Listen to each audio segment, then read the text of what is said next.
Henry II.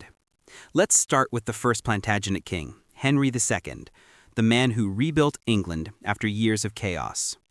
Born in 1133, grandson of Henry I, he came to the throne in 1554 at only 21 years old, inheriting a kingdom wrecked by civil war.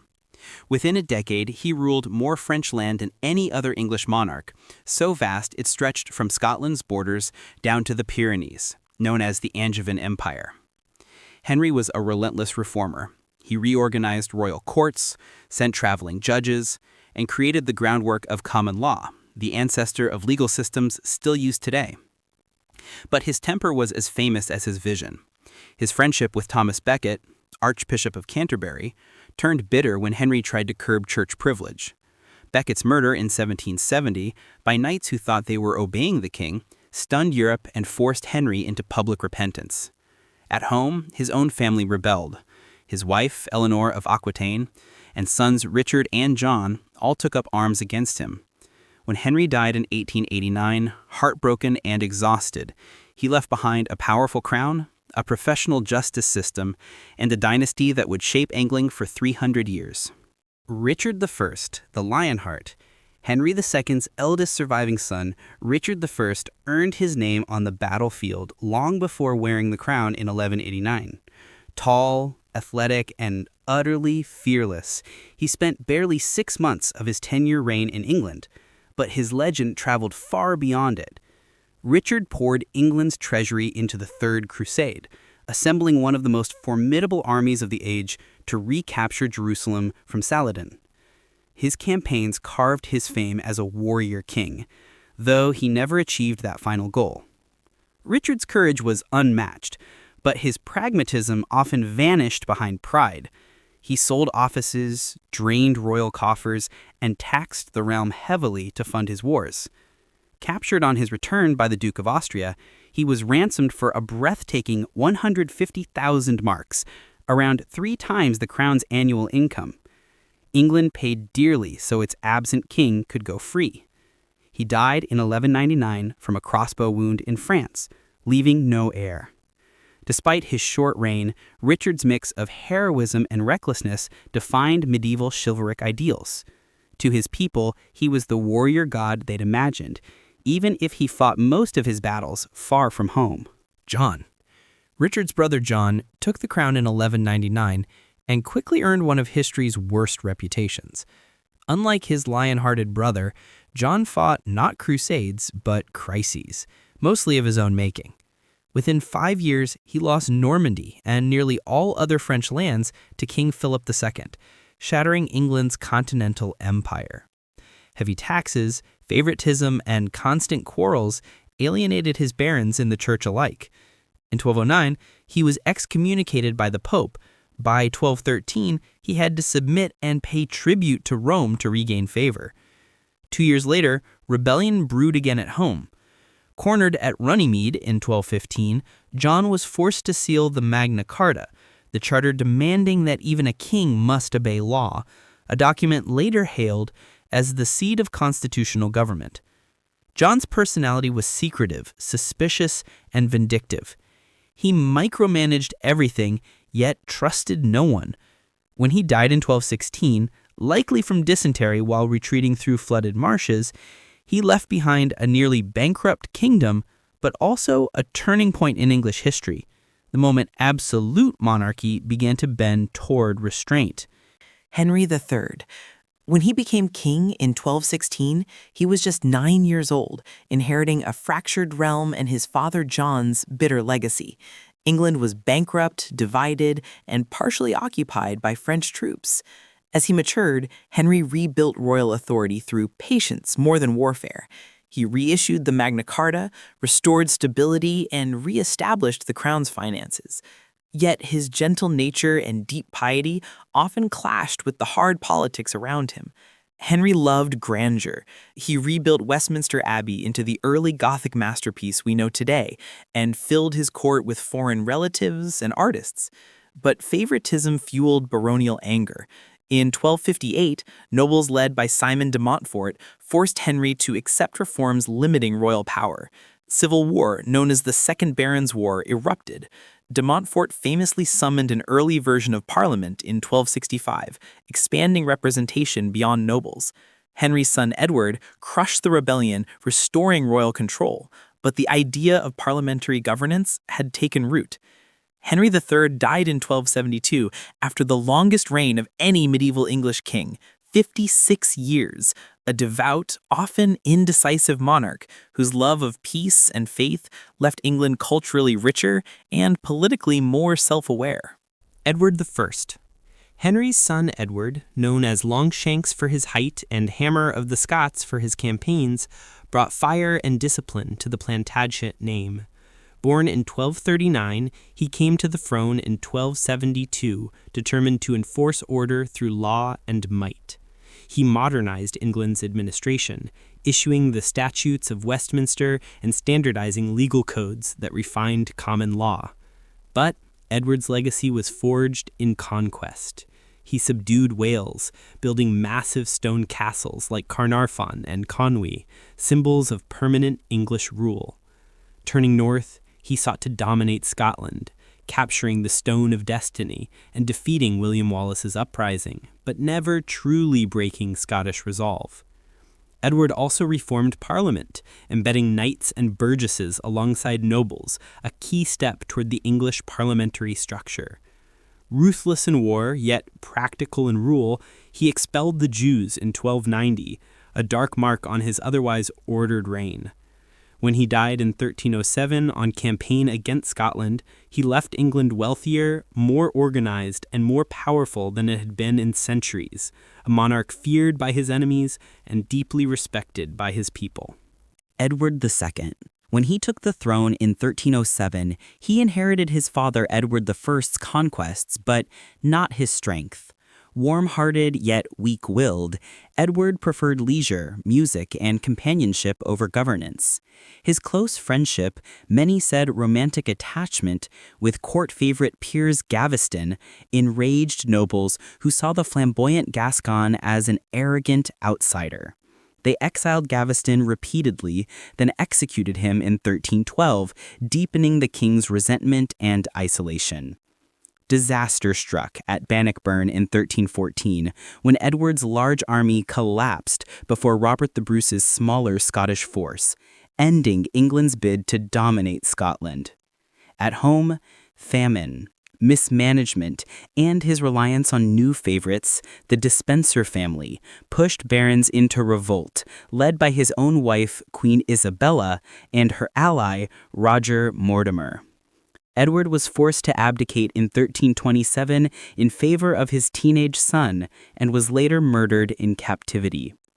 Edward II's reign became a cautionary tale of personal weakness and political failure, yet it also revealed a kingdom increasingly unwilling to tolerate royal incompetence, a society realizing that even kings could fall. Edward III began his long reign by avenging his father's downfall. In 1330, only 17, he seized power from his mother, Isabella, and Mortimer, restoring royal authority with bold decisiveness. His 50-year rule turned England into a major European power and defined medieval chivalry. He claimed the French crown, launching the 100 Years' War in 1337. Victories at Crécy and Poitiers, led partly by his son, the Black Prince, brought England prestige and vast ransoms. At home, Edward founded the Order of the Garter, merged military and knightly codes into national pride, and presided over Parliament's growing role in taxation and policy. Yet prosperity met tragedy. The Black Death in 1348 to 1350 killed up to half of England's people. Economic and social upheaval followed, but Edward held the realm steady through charisma, clear command, and relentless energy. When he died in 1777, aged 64, England's armies dominated France, its institutions matured, and its confidence soared. Europe saw in Edward III the model of a warrior king. Richard II, Edward III's grandson, became king at 10 years old in 1377, Brilliant and eloquent, he believed utterly in divine monarchy. The greatest test came early, the Peasants' Revolt of 1381, when thousands marched on London over poll taxes and feudal abuse.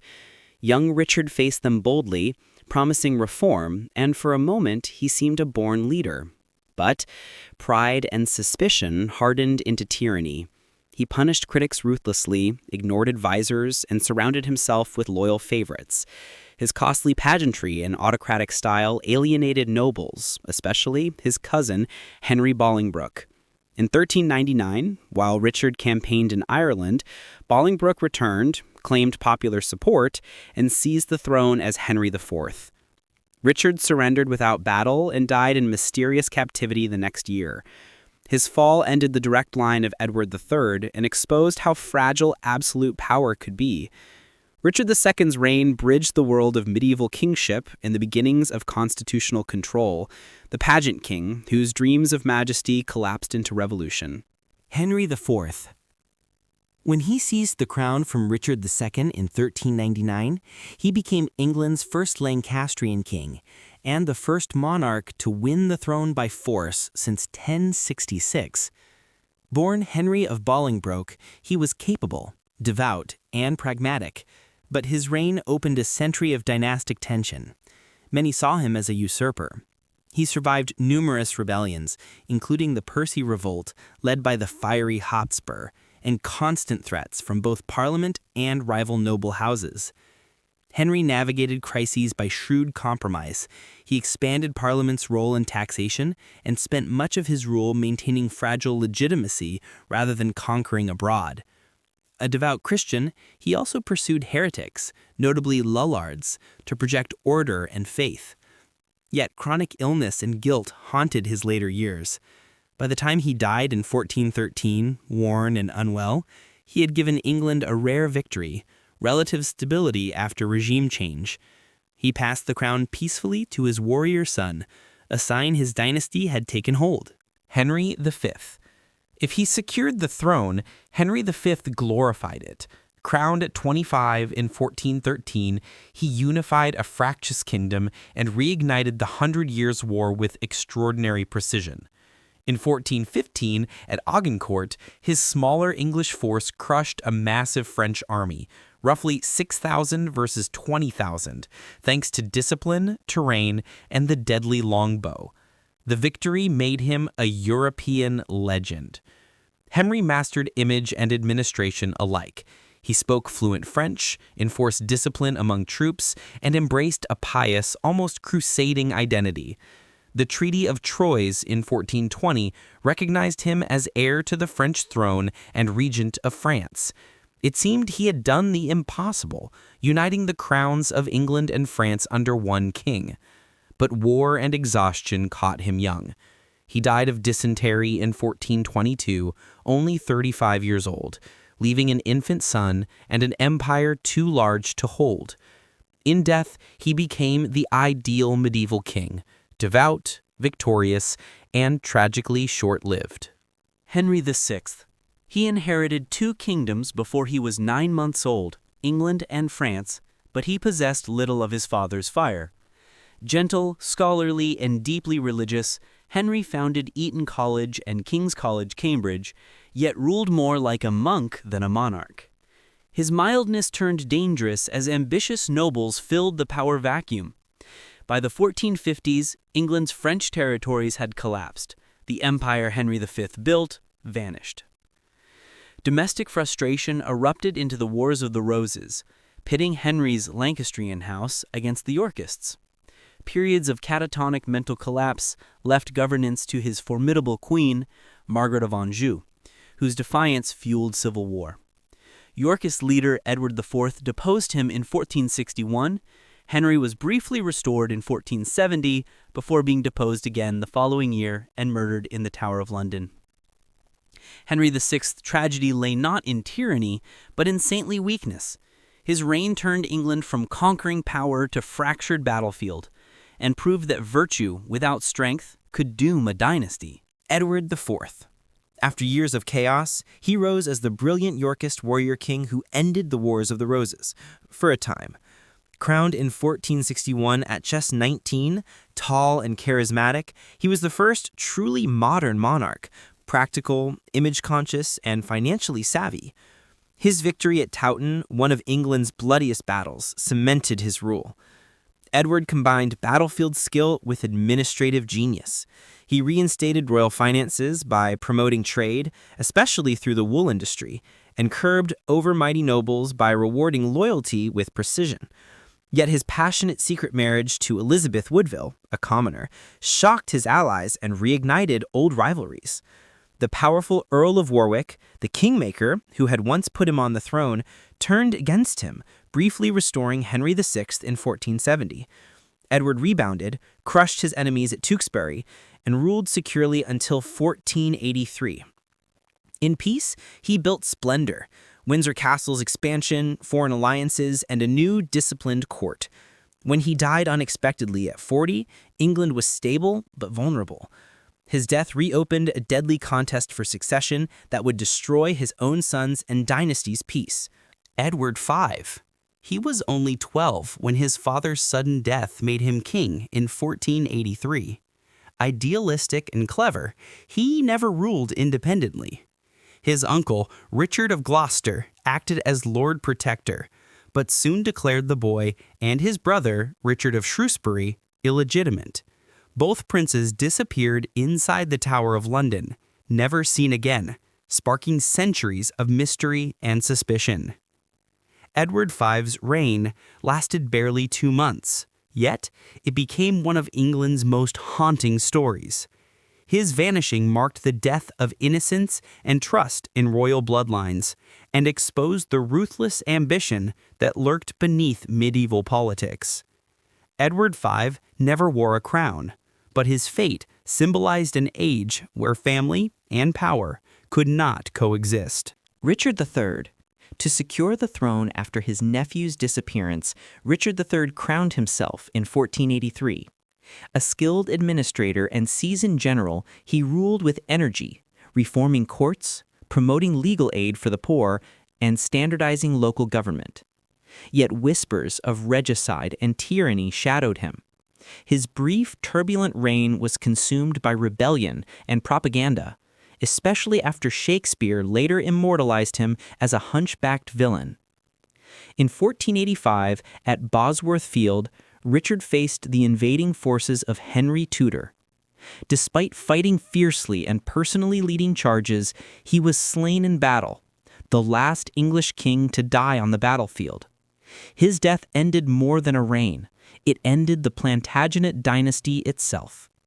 Richard III remains one of history's most polarizing monarchs, ruthless usurper to some, misunderstood reformer to others.